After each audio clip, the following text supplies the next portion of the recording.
आमिर भाई, घुटने पकड़ लूँ, शागिर्दी में आ जाऊँ, नज़र उतारूँ। पहली बात ये कि टॉस आपकी ख्वाहिश थी कि न्यूजीलैंड जीते, न्यूजीलैंड जीता। आपने कहा 165 करेगी, 166 हुए।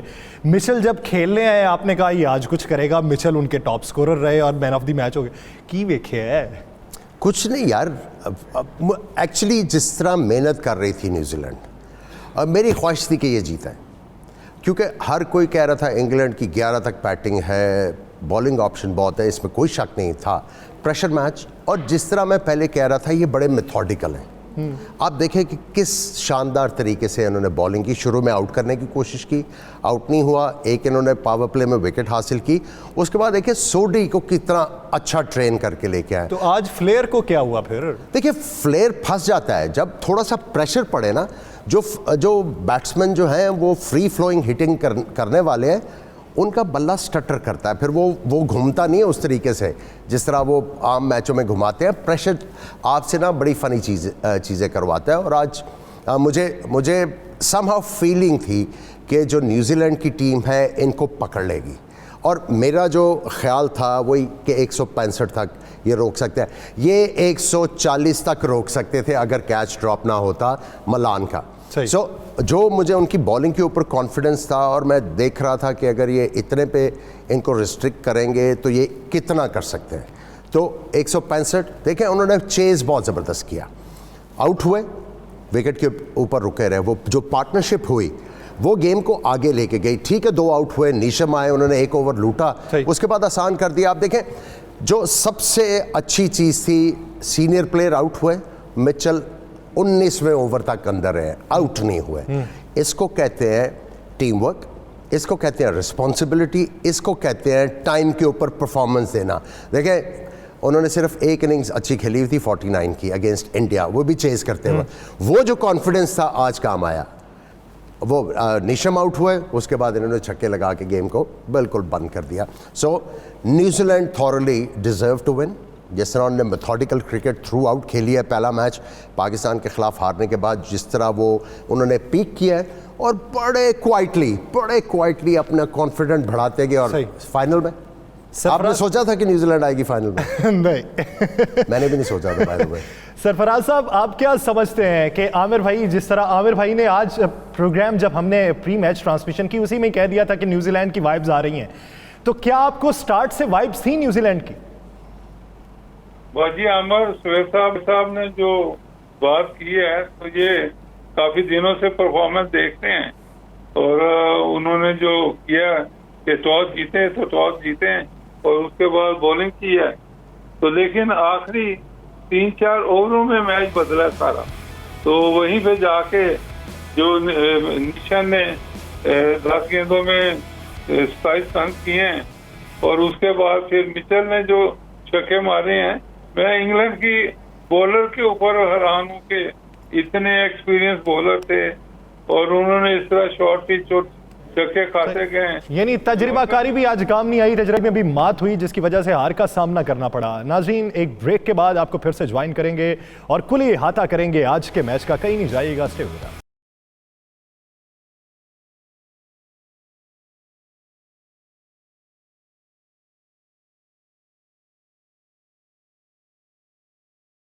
नाज़रीन, फिफ्थ अंपायर में एक बार फिर से खुशामदीद। आज के मैच में न्यूजीलैंड के क्रिकेटर, बैटर नीशम और डैरिल मिचेल की तरफ से जिस तरह जारहाना इनिंग्स खेली गई, उससे न्यूजीलैंड को इंग्लैंड के मद्दे मुकाबिल फतह नसीब हुई और न्यूजीलैंड फाइनल में पहुंच चुका है। इंग्लैंड जो फेवरेट रही है, आज उसे शिकस्त का सामना करना पड़ा। तो आमिर भाई की तरफ बढ़ेंगे। आमिर भाई, सवाल मेरा पूरा सुनना है। मुर्शद, मुझे ये बताएं कि आप इल्मे नजूम पे दस्तरस रखते हैं, किसी नजूमी से आपका राबिता है, या फिर मिचेल ने कोई मैच खेलने से जाने से पहले आपको कोई वॉइस नोट भेजा? आपने 3 बातें की, टॉस की, 165 रन की जो 166 हुए, तीसरी बात आपने कहा मिचेल का आज का दिन है, मिचेल मैच जितवाएगा। की वेख्या है, पता क्या चला था? फीलिंग थी जिस तरह न्यूजीलैंड, जिस तरह मैंने पहले भी कहा, जिस तरह न्यूजीलैंड क्रिकेट खेलता आ रहा है, ठीक है, पाकिस्तान के खिलाफ पाकिस्तान की टीम तगड़ी है। उन्होंने पूरा प्लान करके, जिस तरह आज न्यूजीलैंड ने चेज़ किया उसी तरह पाकिस्तान ने चेज़ किया। इनकी बॉलिंग बहुत तगड़ी थी। मैं बार बार यही कह रहा था कि ये मेथोडिकल क्रिकेट खेल रहे हैं, मेथोडिकल। ये बड़ी ज़बरदस्त प्लानिंग करके आके क्रिकेट खेलते हैं और इनका कप्तान जो है वो बहुत ही ज़बरदस्त है। और मुझे यकीन था कि ये 165 से ज़्यादा जो है नहीं करने देंगे इनकी बॉलिंग। मैं समझता हूँ कि अगर कैचेस, एक आधा कैच ना ड्रॉप होता जो बहुत वाइटल था, ये 140 पे भी उनको रिस्ट्रिक्ट कर सकते थे। बेसिकली इनकी जो मेथड है, मुझे उसकी वजह से कॉन्फिडेंट था कि ये टीम जो है बड़ी अनअज्यूमिंग है, बड़ा क्वाइटली कॉन्फिडेंट होके ये आके क्रिकेट खेल रहे हैं, ये इंग्लैंड को पकड़ लेंगे। वो अपने जोन में होंगे कि हमारे पास हार्ड हिटर है और ये उनको हिटे नहीं मारने देंगे। वही हुआ और आज मैंने आपको ये भी कहा था कि जॉस बटलर स्कोर नहीं करेंगे इतनी आसानी से। अच्छे बॉलर चाहे जितना मर्जी हिटे मारने वाला हो, इतनी आसानी से इस प्रेशर मैच में स्कोर नहीं करने देते। जो न्यूजीलैंड ने बॉलिंग की है उसके बाद उनके लिए जीतना बहुत आसान हो गया था। अगर 180 के करीब, 75-80 के करीब होता स्कोर, ऑल्दो इन्होंने 19वें ओवर में मैच जीता है, वो बहुत ज़्यादा मुश्किल हो जाता है। वो और 10 एक्स्ट्रा रन जो है इनके ऊपर प्रेशर लेके आते हैं और इनकी बैटिंग मे बी वो प्रेशर हैंडल ना कर सकती। लेकिन आपको न्यूजीलैंड की जितनी तारीफ़ आप कर सकते हैं वो करें। 2 आउट हो गए उनके मेन बैट्समैन गप्टिल और विलियमसन, जिनके ऊपर आप समझ रहे उनकी रीढ़ की हड्डी है, वो टूटी, लेकिन फिर भी वो गिरते पड़ते वो जो पार्टनरशिप थी कॉनवे की और उनके साथ मिचेल की, वो जो लेके गए 12वें 13वें ओवर तक कोई नुकसान नहीं हुआ, वो फाउंडेशन ले कर गए। और एक ओवर देखिए, ये मैच T20 फॉर्मेट इतना अनफॉरगिविंग है, एक बड़ा ओवर आपको मिल जाए और बिल्कुल सारा कुछ चेंज हो जाता है। क्या समझते हैं आज के मैच में जॉर्डन को याद रखा जाएगा या नीशम को याद रखा जाएगा? आई थिंक नीशम को सारे याद रखेंगे, जॉर्डन को सिर्फ इंग्लिश फैंस याद रखेंगे। लेकिन मैं वही कह रहा हूँ ना, प्रेशर आपसे गलत चीज़ें करवाता है। एक छक्का लगा और उसके बाद वाइड होने शुरू हो गए। देखिए, जो बैट्समैन इस तरह इधर हिट मार रहा है उसको राउंड द विकेट आप आके बॉल करके विकेटों में गेंद देंगे, व्हाट आर यू एक्सपेक्टिंग? सो अगर वो ओवर द विकेट रहते और उनको गेंद बाहर निकालते तो उनका ज़्यादा चांस था इधर हिट मारने की कोशिश में टॉप एज लग के जाता है। मैं समझता हूँ कि ओवन मॉर्गन ने कप्तानी बहुत अच्छी की। शुरू से आप उनका देखें इस टूर्नामेंट में कि उन्होंने स्पिनर से अटैक करवाया, कभी मोइन अली से, कभी उन्होंने आदिल रशीद से एक फास्ट बॉलर को यूज़ किया। आज दोनों तरफ से फास्ट बॉलर यूज़ किया। उनको पता था टोटल हमारा छोटा है, गेंद अगर स्विंग होता है इधर स्पिन नहीं होगा, अगर गेंद स्विंग हुआ हमें अर्ली विकेट्स मिलेंगे तो हम मैच में रहेंगे। वो हो गया। लेकिन मैं समझता हूँ कि एक गलती उन्होंने की कि जो आदिल रशीद को उन्होंने ओवर दिया, जो छठा ओवर था पावर प्ले का, कॉनवे उस वक्त जो एजी थे, फास्ट बॉलर से उनसे रन्स नहीं बन पा रहे थे, वहाँ पे आदिल रशीद की बजाय अगर मोइन अली को ट्राई कर लेते हैं, ऑफ स्पिनर को ट्राई करते, शायद उनको विकेट मिल जाती। मैं समझता हूँ उस ओवर में जो कॉनवे को चौका मिला है, उस आपके ऊपर उन्होंने ड्राइव मारी, उससे कॉन्फिडेंस आया और वो मैच को डीप लेके गया। और मैं समझता हूँ नर्वस तो सारे थे मैच, लेकिन बहुत मज़ेदार। आज सबने उंगलियां भी दबाई हुई थी शायकीन के, आप अगर मनाजिर देखें। आमिर भाई, क्या लगता है जॉर्डन की जो ओवर थी, उन्हें शॉर्ट बॉल पे छक्का लगा, उसके बाद वो ओवर थिंकर हुए? ओवर थिंकर भी प्रेशर आता है और क्रूशल मोमेंट था। उनको पता था ये ऐसे प्लेयर हैं, ये एक ओवर में गेम चेंज कर सकते हैं। देखिए, ज़्यादा इन्फॉर्मेशन कई दफ़ा जब बॉलर अंडर प्रेशर होता है वो तंग करती है। कभी विकेट कीपर जा रहा है उनके पास, कभी मोइन अली आ रहा है उनके पास, कोई आ रहा है कि ये करना है। जो बॉलर की अपनी थिंकिंग है वो गड़बड़ हो जाती है।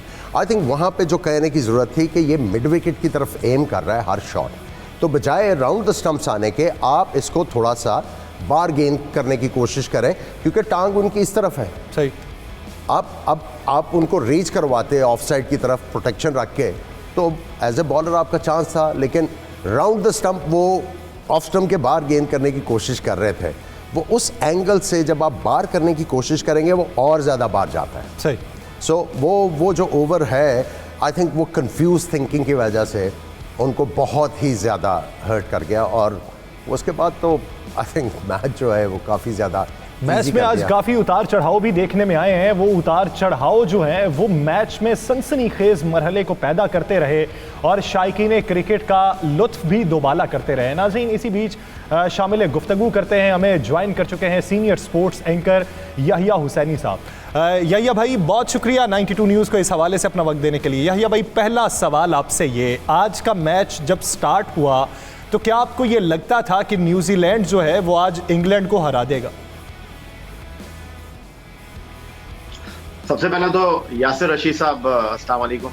वालेकुम अस्सलाम। मैं अगर आपका नाम सही ले रहा हूं तो मैं चाहूंगा मैं मशकूर हूं आपका।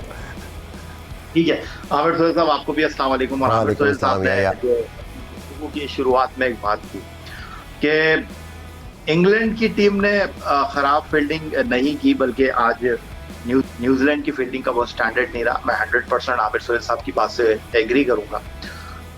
दूसरी बात जो आमिर सोहेल साहब ने की कि आई थिंक इस पिच के ऊपर 180 से कम स्कोर होना नहीं चाहिए था और इंग्लिश टीम नहीं गई यहाँ तक। तीसरी बात यह है यासिर साहब के आज मुझे एक चीज़ लगी और आज के मैच के बाद शायद ये डिबेट ऑन भी हो जाए कि T20 क्रिकेट में शायद इंग्लिश टीम के कप्तान इयन मॉर्गन हो गए, न्यूजीलैंड के कप्तान केन विलियमसन, शायद उनकी टीम फाइनल में पहुंच गई है, आप कुछ नहीं कहेंगे, या विराट कोहली जो T20 का प्लेयर नहीं है उसको नहीं खेलना चाहिए T20 क्रिकेट के अंदर, और कम से कम उसको कप्तानी नहीं देनी चाहिए। और आज जो इयन मॉर्गन सिर्फ कप्तानी की वजह से टीम के साथ एसोसिएट थे, आज वो कप्तानी में भी एक्सपोज हुए। और कैसे एक्सपोज हुए देखें, T20 क्रिकेट में आज के मैच के बाद एक चीज जो लोगों को अपने जहन में ग्रिल कर लेनी चाहिए कि आप जब तक विकेट नहीं लेंगे आप मैच नहीं जीतेंगे। और आज के मैच में यही हुआ, विकेट्स इन हैंड रखी और शायद न्यूजीलैंड की टीम ने एक चांस रखा था और उस चांस पे उन्होंने मौके पे चौका रख दिया। आखिरी 4 ओवर में जो कुछ इंग्लिश टीम के साथ हुआ शायद उन्होंने सोचा नहीं होगा, लेकिन जो जॉर्डन गेंद कर रहे थे और शायद जॉर्डन का जो ओवर था वो मैच का डिसाइसिव ओवर बना। But on the other side एक चीज बड़ी इंपॉर्टेंट है, ऑस्ट्रेलिया की टीम को हम क्यों हाई रेट कर रहे हैं, उसकी बुनियादी वजह यह है कि मिचेल स्टार्क से वो आखिर में ओवर नहीं कराते। मिचेल स्टार्क को वो पहले 2 ओवर करवाते हैं और बीच में वो उनको लेकर आते हैं विकेट लेने के लिए। यहाँ पर जो इयन मॉर्गन ने एक बड़ा ब्लंडर किया, एक चीज तो ये थी कि उनको मोइन अली को बीच में गेंद कराना चाहिए थी, क्योंकि आज जो 180 रन बचाए हैं न्यूजीलैंड की टीम ने, उन्होंने 8 बॉलर से ओवर कराए, 8 बॉलर से जरूरत नहीं थी, लेकिन उनके कप्तान ने 8 बॉलर को यूज किया। जिमी निशम ने एक्स्ट्राऑर्डिनरी ओवर डाला आखिरी, लेकिन आज मोइन अली से एक बॉल नहीं करवाना समझ से बाहर था। और जितनी अच्छी कप्तानी जनूबी अफ्रीका के खिलाफ मैच में की थी इयन मॉर्गन ने, आज वो उतनी अच्छी कप्तानी करते हुए हमें दिखाई नहीं दी है और ये चीज जो थी उनके लिए कॉस्टली हो गई। हालांकि आप ऊपर से 2 आउट करने के बाद 167 करवा दें एक ऐसी टीम से जिसके बैट्समैनों को खुद इस बात का यकीन नहीं था कि जनाब वो चिप इन करेंगे या नहीं करेंगे। पाकिस्तान के बहुत बड़े कैप्टन आपके साथ महवे गुफ्तगू हैं, स्टूडियो में आपके साथ मौजूद है, मैं चाहूंगा कि वो इस चीज के ऊपर तबसरा करें। आप क्या राय रखते? पॉइंट अच्छा मेक किया, कैप्टनसी वो नहीं की। अगर आप केन विलियमसन की बात करें, 2 लेफ्ट हैंडेड बैट्समैन मिडल में थे, सेंटर को उन्होंने 1 ओवर करवाया, उसके बाद उन्होंने फौरन उसको चेंज कर दिया, फिर वो अपना छठा बॉलर लेके आए, फिर उन्होंने 7वें बॉलर से बॉल करवाए। उनको पता था, उन्होंने चांस भी लिया, फिलिप से 1 ओवर कराया ऑफ स्पिन, और वो उस वक्त में करवाया जब फिलिप उनकी उंगली के पे चोट लगी हुई थी, उन्होंने करवाया, उन्होंने चांस लिया कि इसके खिलाफ वो बड़ी शॉट मारने की कोशिश करेंगे और उसमें अगर उनको विकेट मिलती है तो पंट पे कप्तान जाता है कई दफ़ा अपने इंस्टिंक्ट के ऊपर। विकेट मिलेगी वेल एंड गुड, अगर नहीं मिलेगी तो 1 ओवर जो है आउट ऑफ द वे। अगर उस सिचुएशन में फिलिप ने सिर्फ 10 रन दिए, हालांकि 2 चौके लगे, 10 रन दिए, लेकिन गुड डिसीजन। 1 ओवर सेंटर का कम हुआ, फिर दूसरी तरफ से कम हुआ, उसके बाद सेंटर ने बॉलिंग नहीं की। देखिए उनका मेन 5वां बॉलर है सेंटनर, उन्होंने देखा कि ये विकेट सेंटनर की नहीं है। मैंने पहले भी कहा कि आदिल रशीद की जगह अगर पावर प्ले का 6ठा ओवर मोइन अली को दिया जाता और मोइन अली को यही कहा जाता कि देखो इस वक्त ये फंसे हुए हैं, बिल्कुल ये प्रेशर में है, 2 विकेटें गिरी हुई हैं, ये इनिंग्स को रीबिल्ड कर रहे हैं, इसमें फेंको, फ्लाइट करो, अगर हमें एक और विकेट यहाँ पे मिल जाती है, गेम जो है वो हमारे हाथ में। लेकिन डिफेंसिव अप्रोच 2 आउट करने के बाद, लेकिन एक चीज़ अच्छी की, दोनों तरफ से नया बॉल करवाया, जो स्विंग हुआ और उनको फ़ायदा भी हुआ, लेकिन आई थिंक राइट टाइम पे जो डिसीजन करने की ज़रूरत थी 2 विकेट लेने के बाद वो उन्होंने नहीं किया और उसकी वजह से वो मैच हार गए। और दूसरी चीज़ देखें, आप सैम बिलिंग्स को मैच खिला रहे, आप उनको बैटिंग करने नहीं भेज रहे, आप खुद बैटिंग करने नहीं आ रहे, और आपको पता है सोडी उनका जो है वो एक वेपन है, उससे वो विकेटें हासिल करते हैं। लेकिन आई डोंट नो कि क्या था, अगर उन्होंने ये सोच के दोनों मोइन अली और उनको बैटिंग कराई थी, फिर उनको खुद आना चाहिए था। मोइन अली को ऊपर लाने का डिसीजन आप कैसे समझते हैं? देखिए बिल्कुल ठीक था, वो बेसिकली 2 सेंटनर और सोडी दोनों गेंद लेफ्ट हैंडेड को अंदर लेके आ रहे थे, तो वो प्रेशर डालने के लिए हमें इस मौके के ऊपर, चूँकि जॉस बटलर की लगी नहीं हुई थी, इस मौके के ऊपर हमें 2 बड़े ओवर मिल जाएं किसी तरह, ताकि हम जो है गेम में वापस आए। लेकिन कप्तानी केन विलियमसन की बहुत ज़बरदस्त थी, he was one step ahead of the opposition. उनके पास हथियार थे, उन्होंने कहा कि ये 2 इन्होंने भेजें तो ये लो पकड़ो, हम इसको इस तरह हैंडल कर लेते हैं। यही भाई, आपको लगता है कि आज के दिन डियो फैक्टर का भी कोई रोल रहा है बीच में? देखिए यासिर, जिस वक्त टॉस हुआ था उसी वक्त इस चीज़ को आइडेंटिफाई किया था केन विलियमसन ने कि जनाब ड्यू फैक्टर है, दूसरा बैटिंग पैराडाइज पिच थी, और यहाँ पर जो स्कोर इंग्लैंड ने किया मेरे ख्याल में कम से कम 15 रन ये शॉट थे। दूसरी तरफ इसमें कोई शक नहीं कि उन्होंने अपने बॉलर्स को बहुत अच्छा यूटिलाइज किया। बिल्कुल मैं 100% आमिर सोहेल साहब की गुफ्तगू से इत्तेफाक करूंगा, लेकिन आज इंग्लैंड की टीम खराब क्रिकेट खेली, और हालांकि लगना नहीं चाहिए था कि इंग्लैंड की टीम खराब क्रिकेट खेलती, क्योंकि एक बड़े मैच से पहले वो एक मैच हारे हुए थे साउथ अफ्रीका के खिलाफ, लेकिन थोड़ा सा कंप्लेसेंट नजर आए। और देखें, इसीलिए हम कहते हैं कि टॉस वाला कप्तान नहीं होना चाहिए। मोहम्मद हफीज बिल्कुल ठीक कहते हैं, टॉस वाला कप्तान जो है ना वो कहीं एक्सपोज हो जाता है, और यहाँ पर बहुत वनडे T20 क्रिकेट के कामयाब तरीन कप्तान बन गए। सबसे ज्यादा मैच जीतने वाले कप्तान इयन मॉर्गन है, बट जब तक वो खुद रिस्पॉन्सिबिलिटी नहीं लेंगे ना, तो फिर वो कैसे चीजों को ड्राइव करेंगे? वो क्या सिर्फ फील्डिंग सेट करने के लिए कप्तान है? वो कहते हैं ना टेनिस के खेल में होता है नॉन प्लेइंग कैप्टन, तो फिर वो नॉन प्लेइंग कैप्टन बन जाए। तो चूंकि वो बैटिंग में रिस्पॉन्सिबिलिटी ले नहीं रहे थे, आज वो कप्तानी में एक्सपोज हो गए। जो जब आपने 2 आउट कर लिए थे, मेरे ख्याल है आदिल रशीद को इंट्रोड्यूस कराने की जरूरत ही नहीं थी। आपको क्रिस जॉर्डन को बीच में रखना चाहिए था। आप फर्स्ट चेंज में मोइन अली को लेकर आते और आदिल रशीद को आप इंट्रोड्यूस करते 10 ओवर के बाद, तो वो 18 ओवर तक आराम से जा सकते थे, एक एंड वो ब्लॉक कर देते। जिस तरह लियाम लिविंगस्टोन ने बॉलिंग की है, लगा वाज़ेह तौर पर कि आज कप्तानी अच्छी नहीं की, क्योंकि इस पिच के ऊपर बॉल ग्रिप नहीं कर रहा था। और अगर मैं आपको थोड़ा सा पीछे लेकर जाना चाहूँ तो शारजा में एक मैच था पाकिस्तान और इंग्लैंड का, और बहुत उम्दा बॉलिंग की थी आखिरी ओवर में क्रिस जॉर्डन ने, लेकिन आज तो ना वो यॉर्कर कर रहे थे, आज ना वो जड़ में बॉल कर रहे थे। जहां उनको 2 छक्के लगे उनके पसीने छूट गए और वो विकेटों में गेंद करने से जो है कतरा रहे थे, इधर उधर बॉल कर रहे थे। और T20 क्रिकेट में तो एक्स्ट्रा बॉल आपके लिए जो है वो मौत का पैगाम लेकर आती है। आपने इतने क्रूशल टाइम पर 2 वाइड बॉलिंग कर दी, तो ये चीज़ों जो थी इंग्लैंड के हाथ पांव तो फूल गए थे, इसमें कोई शक व शुबे की गुंजाइश नहीं है।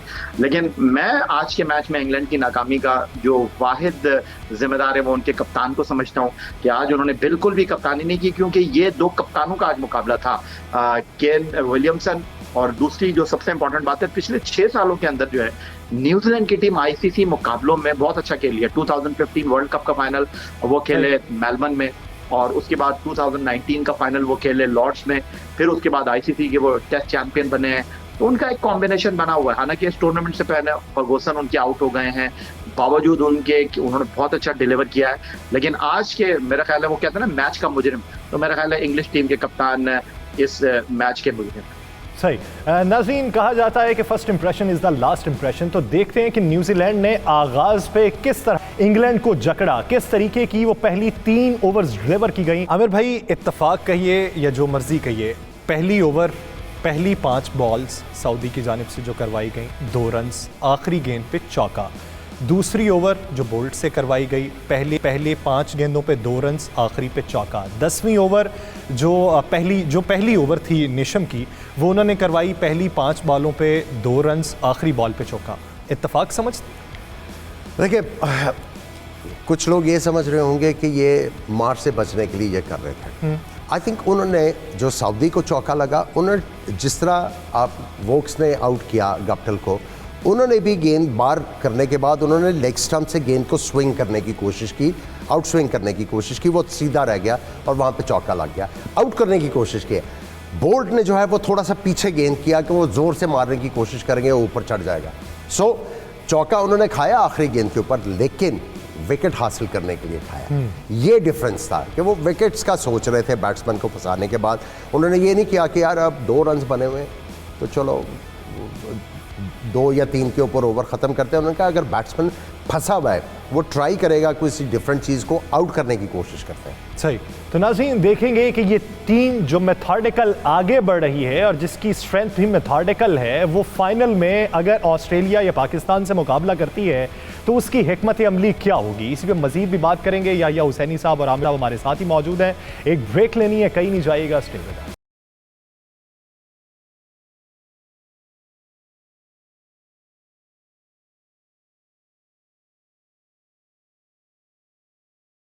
नाज़रीन ब्रेक के बाद एक बार फिर से खुशामदीद। आज अगर न्यूजीलैंड की फील्डिंग को दाद ना दी जाए तो ये भी गलत होगा कि न्यूजीलैंड की जानिब से जिस तरह फील्डिंग की गई, बिलखुसूस फ्लिप की तरफ से जिस तरह की कारकर्दगी दिखाई गई और वो मैच में कारकर्दगी दिखाने के लिए जिस हद तक पुरजोश थे, उनकी तरफ से कैच भी छूटा, लेकिन वो जिस तरीके से पूरी हिम्मत के साथ मैच में फील्डिंग को मजबूत बनाने के लिए कारगर साबित हुए तो उनको भी दाद देनी चाहिए। उसके बाद भी वो जख्मी भी हुए लेकिन वो मैच में उसी तरीके से जैलिन भी रहे।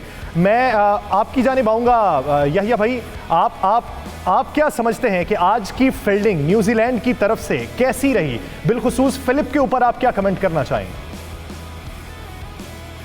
अब यासिर, न्यूजीलैंड की टीम जो है वो इस वर्ल्ड कप में पहले मैच में उन्होंने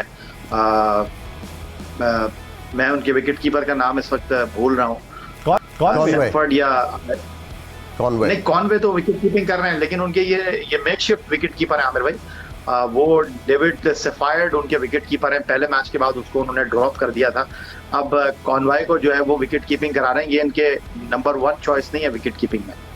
और दूसरी तरफ जहां तक आप फील्डिंग स्टैंडर्ड की बात कर रहे थे, देखें ये जो 4 टीमें आखिरी 4 टीमों में जगह बनाने में कामयाब हुई हैं, इनमें अब इंग्लैंड का सफर खत्म हो चुका है, लेकिन सबसे हल्की फील्डिंग हमारी है। लेकिन इस टूर्नामेंट में हमने अच्छी फील्डिंग का मुजाहरा किया है। बट बड़े मैचों में आपकी टीम जो है वो फील्डिंग से ही खड़ी हो पाती है। और अगर आपको याद हो, शारजा में हमारा जो न्यूजीलैंड के साथ मैच था, जहाँ पर डेविन कॉनवे ने जो कैच लिया था मोहम्मद हफीज का, अगर शायद वो कैच नहीं लेते तो मोहम्मद हफीज ही वो मैच खत्म कर देते। लेकिन दूसरा जो इस वक्त सबसे इम्पोर्टेंट पहलू है वो ये है कि यहाँ पर मैं अंडर एस्टिमेट नहीं कर रहा आसिफ अली को। आसिफ अली जैसी हिटिंग नहीं की यहाँ पर न्यूजीलैंड के बैट्समैनों ने। उन्होंने प्रॉपर, जिसको आप कहते हैं ना कि मैच को उन्होंने सही मानों में बनाया, और जो गलतियां इंग्लैंड की टीम की तरफ से हुई हैं और वो उनको पे करनी पड़ी हैं। और आज इंग्लैंड की टीम, मैं फिर वही बात करूंगा कि इंग्लैंड ने आज गलतियां की, और T20 क्रिकेट में आप जितनी कम से कम गलतियां करते हैं उतना आपका ज्यादा चांस होता है। लेकिन जो सबसे इंपॉर्टेंट पहलू था कि वो ये था कि आज जो मैच हुआ है, ये जो टॉस है वो किसी लॉटरी के टिकट से कम नहीं है। सेम क्योंकि 12 बज चुके हैं, तो आज शाम को पाकिस्तानी वक्त के मुताबिक 7 बजे दुबई में मैच होने वाला है। उसमें भी टॉस ही मैच को डिसाइड करेगा, क्योंकि 50% मैच तो न्यूजीलैंड के कैप्टन जो है वो टॉस के वक्त ही जीत गए थे।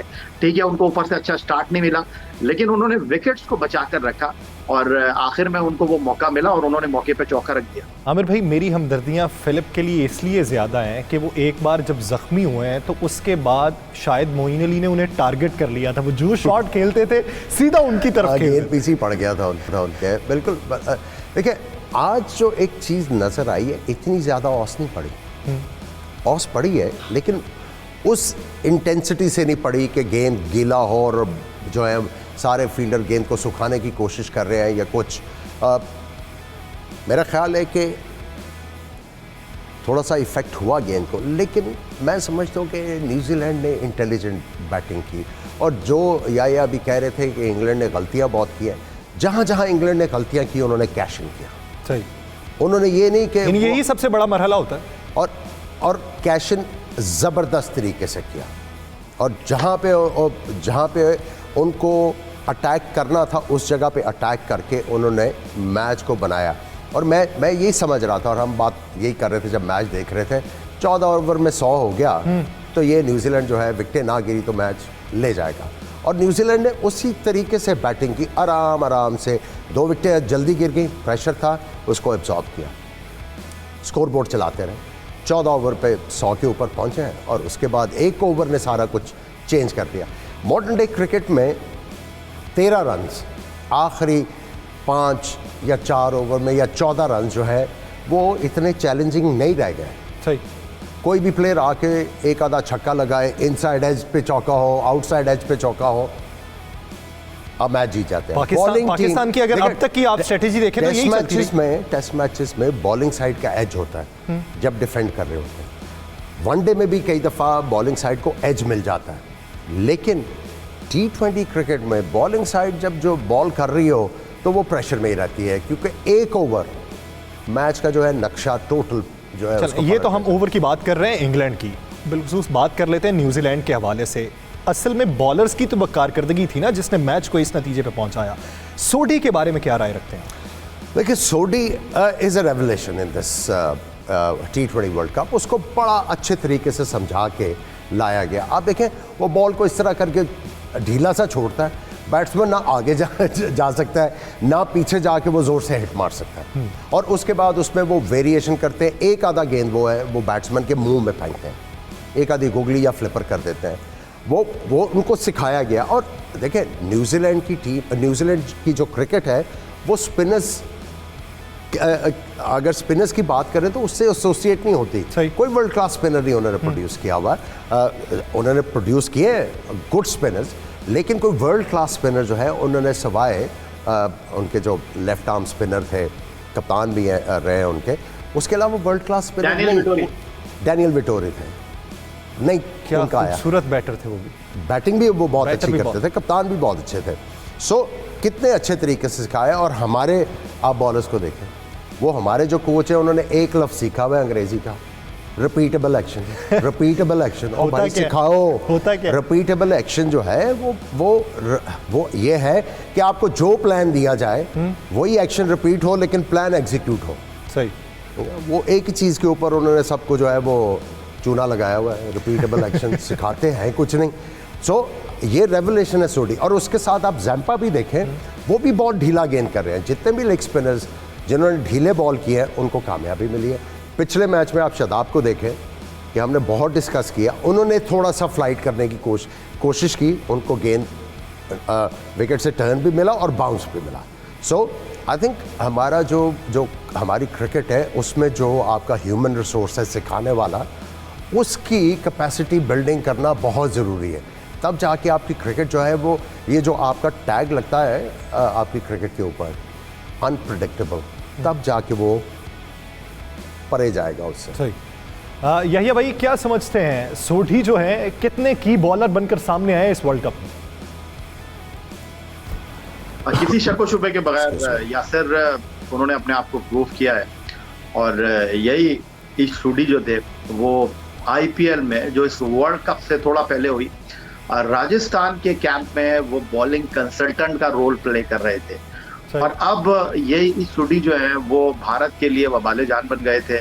और दूसरी तरफ आमिर सोहेल साहब ने एक क्रिकेटर होने की हैसियत से जितना उनको डिस्क्राइब कर दिया है मैं तो नहीं कर पाऊंगा, लेकिन हाँ, मैं इस चीज़ को ज़रूर ऐड करना चाहूँगा आमिर सोहेल साहब की गुफ्तगू में कि नो डाउट रेवोल्यूशन तो है वो क्रिकेट में, बट वो कहते हैं ना कि स्पिनर जो होता है, दराज का स्पिनर अपने हाइट का फ़ायदा उठाता है। तो वो सोढी जो है उनके पास वो सारी चीज़ें हैं, उनके पास जहन है, उनको पता है कि UAE की कंडीशन में आपने बॉल को जो है वो तेज़ नहीं करना है, क्योंकि UAE की पिचेस वैसे ही स्लो है और ये ट्रेडिशनल पिचेस हैं नहीं, ये टेस्ट नेशन की पिचेस हैं नहीं। यहाँ पर यासिर शाह जो है वो खासे कामयाब रहे हैं और उसकी बुनियादी वजह है कि यहाँ पर स्पिनर अगर बॉल लाकर छोड़ेगा ना तो वो ज्यादा कामयाब होगा कि बॉल और स्पिन होगी।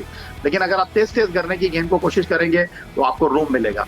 लेकिन आप जो न्यूजीलैंड की टीम की बात कर रहे हैं, तो न्यूजीलैंड की टीम की जो फील्डिंग, आमिर सोहेल साहब 92 वर्ल्ड कप की विनिंग टीम का पार्ट रहे हैं। रॉड लैथम को आमिर साहब बिल्कुल याद रखा उन्होंने होगा, जिन्होंने अपने एक फॉलो थ्रू में एक्स्ट्राऑर्डिनरी कैच किया था। तो फील्डिंग तो न्यूजीलैंड की हमेशा से ही अच्छी रही है। अब हमारे पास तो वो क्या कह रहा है आमिर भाई? क्रिस हैरिस भी बहुत अच्छा फील्डर था। जी जी बिल्कुल, और उनको देखने से आप ये नहीं कह सकते थे कि ये इतनी चाबुक दस्ती का मुजाहरा करेंगे फील्डिंग में। लेकिन ओवरऑल अगर न्यूजीलैंड की टीम की बात करें तो ये उनकी क्रिकेट के लिए रेवोल्यूशन है कि पिछले 6 साल के अरसे में उन्होंने आईसीसी के तमाम बड़े इवेंट के नॉकआउट मरहले में एक्स्ट्रा ऑर्डिनरी कारकर्दगी का मुजाहरा किया है। क्योंकि एक जमाना था कि न्यूजीलैंड की टीम जो थी ना, उसके पास ऑलराउंडर ज्यादा होते थे, लेकिन अब उनके पास क्वालिटी प्लेयर आ रहे हैं। उनके पास उस टाइप के प्लेयर आ रहे हैं जो बैटिंग भी करने की अहलियत रखते हैं, जो बॉलिंग करने की भी। वरना उनके पास आधे बॉलर होते थे, आधे बैट्समैन होते थे। जिस जमाने में आमिर सोहेल साहब खेले तो वो मार्टिन ग्रो टाइप के उनके पास ज्यादा प्लेयर थे नहीं। तो ये चीज न्यूजीलैंड की टीम को जो है पे कर रही है। लेकिन मैं बिल्कुल भी हैरान नहीं हूँ कि आज न्यूजीलैंड की टीम जो है अगर जीती है तो मैं उनको हाई रेट कर रहा था, और मेरे ख्याल में न्यूजीलैंड की टीम डिजर्व करती थी फाइनल। मुझे ये बताओ कि आप के न्यूजीलैंड की आबादी कितनी है? मेरे ख्याल है कराची से तो काफी होगी। अच्छा, और उनकी क्रिकेट की तरक्की का राज यह है कि उन्होंने 6 टीमें नहीं की, उन्होंने टीमें बढ़ाई हैं। उन्होंने क्रिकेट को एवरी नुक एंड कॉर्नर इन न्यूजीलैंड लेके गए। उनकी रग्बी के बाद जो उनके पास जी सिस्टम है, उनके पास ऊपर से चीजों को इम्पोज नहीं किया। देखिए, वो वहाँ पे एक बंदे की ख्वाहिश नहीं है ना, वहाँ पे एक कलेक्टिव एफर्ट है। एक बंदा कह दे कि जी 6 टीमें कर दो, 6 टीमें कर दी, बाकी सारे भाड़ में जाएं, तो इसीलिए उनकी क्रिकेट बहुत ऊपर है।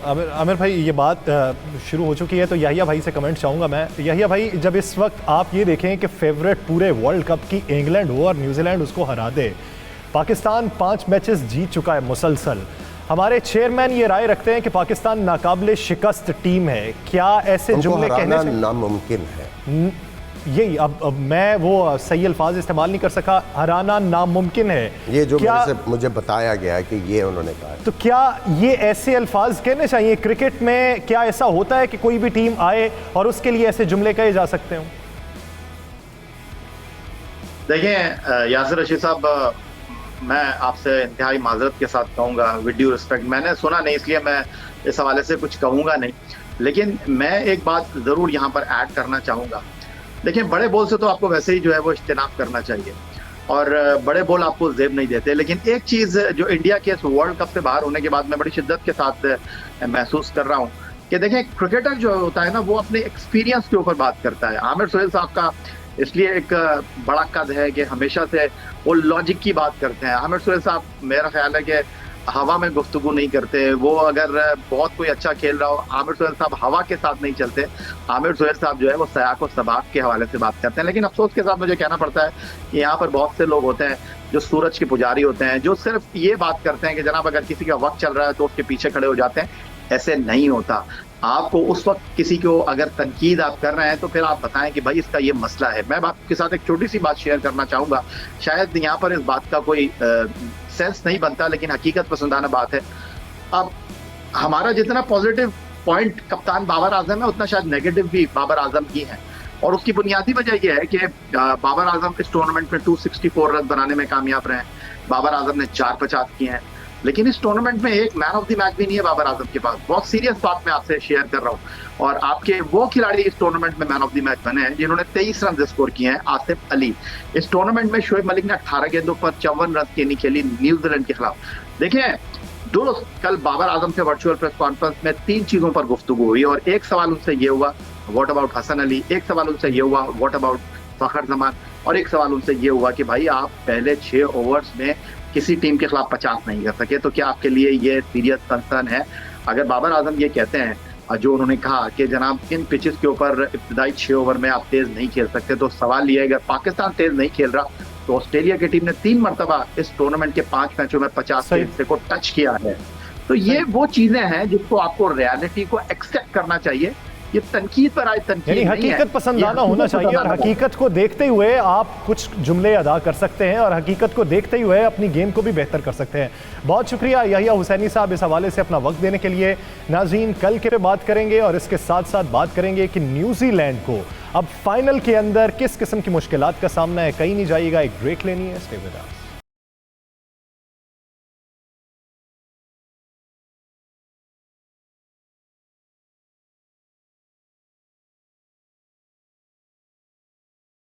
नाज़रीन, ब्रेक के बाद एक बार फिर से खुशामदीद। नाज़रीन, आज के मैच में जितना उतार चढ़ाव देखने में आया, एक तरफ फेवरेट टीम थी, उसने क्या गलतियां की, वो गलतियों को किसको मद्देनजर रखना है, किसने उस गलतियों से सबक सीखना है। इंग्लैंड की टीम तो अब इस टूर्नामेंट से बाहर हो चुकी है, एक फाइनलिस्ट तो फाइनल हो चुकी है। अब देखना यह है कि आज के मैच को लेकर मुस्तकबिल का फैसला किसने करना है, कितना सीखना है, किस तरीके से सीखना है, वक्त कितना है। आमिर भाई की तरफ बढ़ेंगे। आमिर भाई, न्यूजीलैंड तो चली गई, इंग्लैंड अब किस्सा बात फाइनल में। अच्छा घर नहीं चली गई, अब तो इंग्लैंड जाएगी ना घर। फिर सिक्योरिटी अच्छा सिक्योरिटी सेट हो चुकी हुई है। क्या समझते हैं कि आज के मैच से पाकिस्तान या ऑस्ट्रेलिया उन्होंने सबक क्या सीखा? देखिए, पाकिस्तान की बात कर लेते हैं। अच्छा। ऑस्ट्रेलिया की बात करने की ज़रूरत नहीं है। पाकिस्तान को एक सबक ये सीखना है कि किसी टाइम पे कंप्लेसेंट नहीं होना। किसी टाइम पे आपने ये नहीं सोचना कि मैच हम जीत गए। आप जब तक आखिरी गेंद डिलीवर नहीं हो जाएगा या आखिरी गेंद आप खेल नहीं लेंगे, मैच ख़त्म नहीं होना। सो आपने आखिर तक जो है अपनी कंसंट्रेशन लेवल, डिटर्मिनेशन को वहीं पर रखना है और हर गेंद जो है आपने सोच के करना है और हर गेंद सोच के खेलना है। ये चीज़ करेंगे तो इंशाल्लाह ताला पाकिस्तान को कामयाबी मिलेगी। और दूसरी चीज़ वो ये है कि आपने अगर ऑस्ट्रेलियन कैप्टन का अगर इंटरव्यू सुना है तो उन्होंने शाहीन शाह अफरीदी के बारे में बड़ी बात की। सही। अब वो क्या करेंगे, शाहीन शाह अफरीदी को वो कोशिश करेंगे इसको विकेट ना दें। जो दूसरा उनके साथ बॉलर बॉल करेगा उसके ऊपर वो अटैक करेंगे। सो जो दूसरा बॉलर है उसको जो है बड़ी सोच समझ के बॉल करने की ज़रूरत है और उसको एक चीज़ का आयादा होना चाहिए कि अगर शाहीन शाह अफरीदी को वो रोक रहे हैं तो उनके ऊपर अटैक होगा, अगर वो अटैक करने जा रहे हैं तो उनको विकेट लेने का चांस होगा। क्या कभी कभार ऐसा नहीं होता कि आप जिसकी बात करते हैं असल में वो आपका हदफ वो हो ही ना, आपका इशारा किसी और तरफ हो कि हम उसकी बात करें, वो खुद अंडर प्रेशर आए? देखिए, वो भी हो सकता है। ऑस्ट्रेलियन है कि वो चैलेंज से घबराने वाले नहीं हैं, चैलेंज लेते हैं। वो सारा डिपेंड करेगा। अगर तो शाहीन शाह अफरीदी गेंद को स्विंग करेंगे तो वो कॉशियस होंगे, वो बिल्कुल कहेंगे कि इसको विकेट नहीं देनी। अर्ली विकेट्स गिरेंगी ऑस्ट्रेलिया की तो आपने देखा कि ऑस्ट्रेलिया स्ट्रगल करता है। अगर उनके ओपनर्स जो है अच्छा कर जाते हैं तो वो उनकी टीम जो है वो आगे बढ़ती जाती है उस मैच में। सो आपने अगर शाहीन शाह अफरीदी का स्विंग होता तो अटैक पे जाए, लेकिन अगर वो शाहीन शाह अफरीदी को अगर कॉशियस खेल रहे हैं तो दूसरे बॉलर को जो है ये इस चीज़ का आयादा होना चाहिए और वो उसको अलर्ट होना चाहिए कि ये मेरे पे अटैक करेंगे। अगर कोई अटैक करने जा रहा है तो बॉलर को चांस है आउट करने का। अगर वो अच्छे बॉल कर जाते हैं, विकेट ले लेते हैं, तो जो शाहीन शाह अफरीदी विकेट नहीं लेंगे तो वहाँ से कॉम्पनसेट होगा तो पाकिस्तान गेम को कंट्रोल करेगा। अगर आज की अबू धाबी की पिच देखें आप, माजी के मैच के मुकाबले में आज की पिच भी आपको कुछ बेहतर दिखाई दी? मैंने आपको कल ही कहा था कि विकेट जो है सेमीफाइनल्स के लिए बहुत बेहतर बनाई। तो दुबई की पिच कितनी बेहतर समझते हैं? देखिए, काफ़ी ज़्यादा सिमिलर होगी इससे जो गुज़श्ता मैच में अबू धाबी की पिच? बहुत ज़्यादा बेहतर करने की कोशिश करेंगे। और देखें, अगर विकेट के ऊपर घास छोड़ते हैं सही तो दोनों टीमों को एडवांटेज होगा। सही। उसमें यह है कि जो टीम स्पेशली पहले बैटिंग करेगी वो फंसेगी। सही। क्योंकि उसने अगर घास छोड़ते हैं तो वो जो ऑस पड़ रही है एक ही चांस है, फ्लैट की बजाय अगर वो उसको उस पर घास छोड़ देते हैं तो वो फिर बैटिंग फर्स्ट को जो है वो प्रॉब्लम होगा। और दूसरी चीज़ जो बड़ी इंपॉर्टेंट पाकिस्तान को सीखनी, अगर खुदा न खास्ता टॉस हारते हैं तो उन्होंने ये नहीं सोचना कि हमने 200 करने जाना है। सही। आप 190 के करीब तो कर ही रहे हैं, आप उसी तरह खेलें। ठीक। आपने मिडल ओवर्स जो है वहाँ पे अपना थ्रॉटल जो है वो दबाना है और उसमें आपने एडवांटेज लेके आपने सिर्फ 160 का सोच के 180 तक पहुंचने की कोशिश करनी है।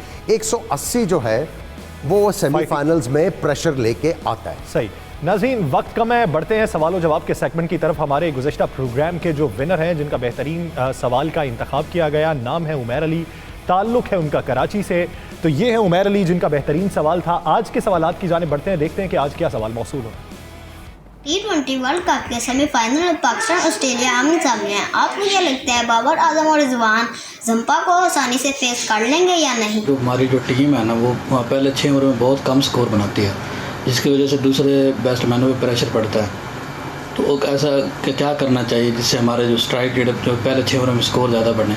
मेरा आपसे एक सवाल है कि आपको क्या लगता है ऑस्ट्रेलिया की टीम पाकिस्तान की जीत के तसल्सल को तोड़ देगी या शाहीन अपनी जीत के तसल्सल को बरकरार रखेंगे? मोहम्मद हफीज़ ने तो रिटायरमेंट का ऐलान कर दिया, लेकिन क्या शाह मलिक को और खेलना चाहिए क्योंकि पीछे यंगस्टर बहुत पड़े हैं? आमिर भाई, एक छोटे शाइक की तरफ से मुझे बेहतरीन सवाल लगा। उनका सवाल ये है कि क्या रिजवान और बाबर जंपा को अच्छा सा फेस कर पाए? देखें, अगर जंपा तक बात आती है तो फिर तो उन्होंने जॉब कर दिया अपना। सही। इसका मतलब है कि तेज बॉलर्स को तो विकेट ही नहीं मिली और वो जंपा को बॉल कराते हैं पावर प्ले के बाद। ठीक है, अगर उन्होंने विकेट नहीं दी तो फिर वो जंपा को आराम से कंट्रोल कर लेंगे। सही। तो पहला पावर प्ले 6 ओवर्स के अंदर वो कहते हैं कि उसमें स्ट्राइक रेट आपको बेहतर करना है। आपकी राय? मेरे ख्याल से आज कितने रन हुए हैं? आज न्यूजीलैंड ने कितने रन किए पावर प्ले में? मेरे ख्याल से 50 के करीब किए। 50 कोई नहीं था, 45 के करीब थे। 30 के करीब था, 33 के कुछ था, 2 आउट हुए हुए थे पहले 6 ओवर्स। पहले 6 ओवर्स। मैं फिर गलत हो सकता। सो बात सिंपल सी है कि विकेटें हाथ में रखें। मैं पहले दिन से कह रहा हूँ 40 to 47 जो है, इट्स अ गुड स्टार्ट। सही। 20 वाले ओवर में आपने कैपिटलाइज करना है। स्टॉइनस, मैक्सवेल और उनका मिच मार्श ये बॉल करेंगे। सही। ठीक है, कई दफ़ा हमने देखा कि फिच वो भी आके लेफ्ट आर्म स्पिन कर लेते हैं, 1-2 ओवर वो भी डाल देते हैं। आपने टारगेट करना है कि कौन सा बॉलर आपके लिए मुवाफिक है, आप अच्छा टोटल कर सकते हैं। कौन सा बॉलर अपने लिए मुवाफिक है। नाज़रीन, कल के मैच को खूब इंजॉय कीजिए। कल मैच के पहले और मैच के बाद भी आपको इसी प्लेटफॉर्म पर मिलेंगे। अपना बहुत सा ख्याल रखिएगा। अल्लाह ने